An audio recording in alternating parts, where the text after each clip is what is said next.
Hello, my name is Bella Luna, and for those of you that do not know me, what a shame, but welcome. I am a spiritual life coach, healer, mystic, transformational facilitator, and radical self-love advocate. And in today's video, I'm going to be talking about the fine line between self-love and self-hate. So listen carefully. So throughout my self-love journey, I've often noticed some very confusing polarities when the same action can be an act of self-love or an act of self-hate, purely depending on my intention behind it. So before you're like, what the hell is she talking about? I'm going to give you some examples. When I was a teenager, I was deeply, deeply depressed, lost, confused, consumed with darkness, and I felt like I had zero control in my life. This led to me finding control in what little areas I could, one of them being food and eating habits. So, like many unhappy teenagers, I developed a very unhealthy relationship with food. Even going into my early 20s, a coping mechanism I would turn to would be starving myself or heavily controlling my diet in one way or another. Then a few months ago, I took some much needed me time and I invested in a detox and trauma healing retreat. One of the main strategies that they used for healing was fasting. And at first though, I was like, I found the notion of fasting very strange and almost kind of triggering to me. How is fasting any different from the default starvation, self-harm method that I used as a teenager? And I realized the difference was the intention behind it all. The intention to starve myself was coming from a place of self-hate, whereas the intention behind fasting was one of self-love and healing. It took my head a little while to get around the perspective change, as the gnawing feeling in my stomach from fasting was deeply associated with self-punishment to me, and rewiring my brain to accept that as a healing modality was super challenging. But there are a few other examples of this I can share with you. So let's take trashy TV, for example.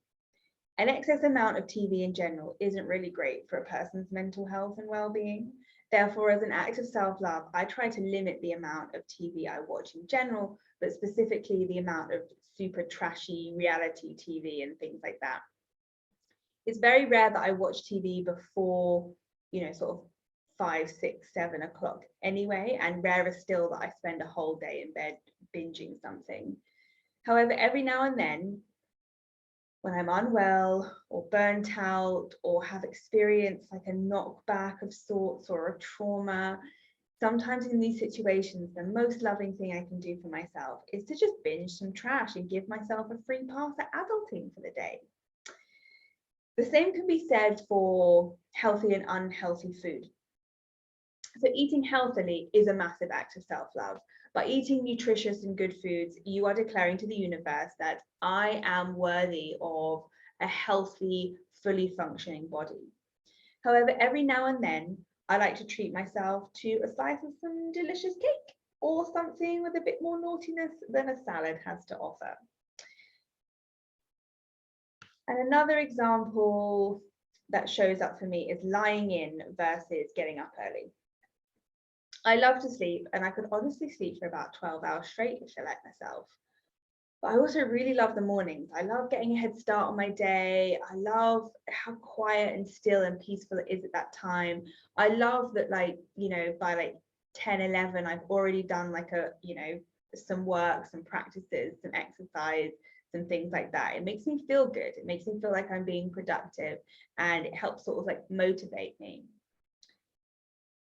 Often when I get up late, I start my day feeling flustered and like I'm constantly chasing time to get shit done. Sometimes I also struggle to get to sleep, so getting up early helps me to be tired enough to get to sleep at night. So the balance I came to was getting up early Monday to Friday as an act of self-love, so I could get stuff done and have a good routine, get to sleep early and get all my work and still have time for fun in the afternoons and evenings. And then gifting myself a lie-in at the weekends, also as an act of self-love, so that I could let my body rest and recuperate and regenerate. And then maybe I didn't work so much and I just had fun, and maybe I had some late nights, went to a party, night out, you know, time with friends. So are you beginning to see how this fine line can be super confusing, because it is such a fine line sometimes, and I hope I'm not confusing you more. So where is the line that makes it too much trash TV or too much cake? Where is the line that makes it an act of self-love versus an act of self-hate? And the answer, which I have alluded to throughout this video, is the intention behind the action you are taking. But this requires being more conscious and mindful of your behaviors, mindset, choices, and actions. How can you take this wisdom forward and apply it to your own life? So when making a decision, ask yourself, what is the most loving thing I can do for myself right now? You know, if something happens, if there's a setback, or, you know, you experience like some icky feelings, or like something crops up that, you know, isn't a great experience for you, asking yourself, what is the most loving thing I can do for myself right now, can often lead to many, you know, sequence of acts of self-love and self-care. And then when you are taking an action, when you've already decided on an action you're going to take, asking yourself, is this coming from a place of self-love or self-hate? You know, when you want to eat some cake or watch some trash TV, are you doing it because you're feeling low, you're hating on yourself, you feel like you don't deserve to have good food, or to go and have fun, or you don't have any friends to go see, or you're avoiding life and trying to escape? Then that's an act of self-hate. If you're doing it because you're like, hey, I haven't had much rest today, I really need some rest, let's watch some trash TV and just have some switch off time, you know? So these two questions can support you in reprogramming your intentions to amplify your self-love journey. So good luck using these questions and implementing them into your self-love journey. And let me know in the comments if you have any self-love polarities that show up in your own life. I would love to hear about your experiences and to get more examples under this topic, because I think it's really important for people to see that the same thing can be an act of self-love or self-hate, just depending on the energy of where it's coming from. So that's it for me in this video. I hope you've enjoyed it. Much love and infinite blessings. And I will see you in the next one. Bye for now.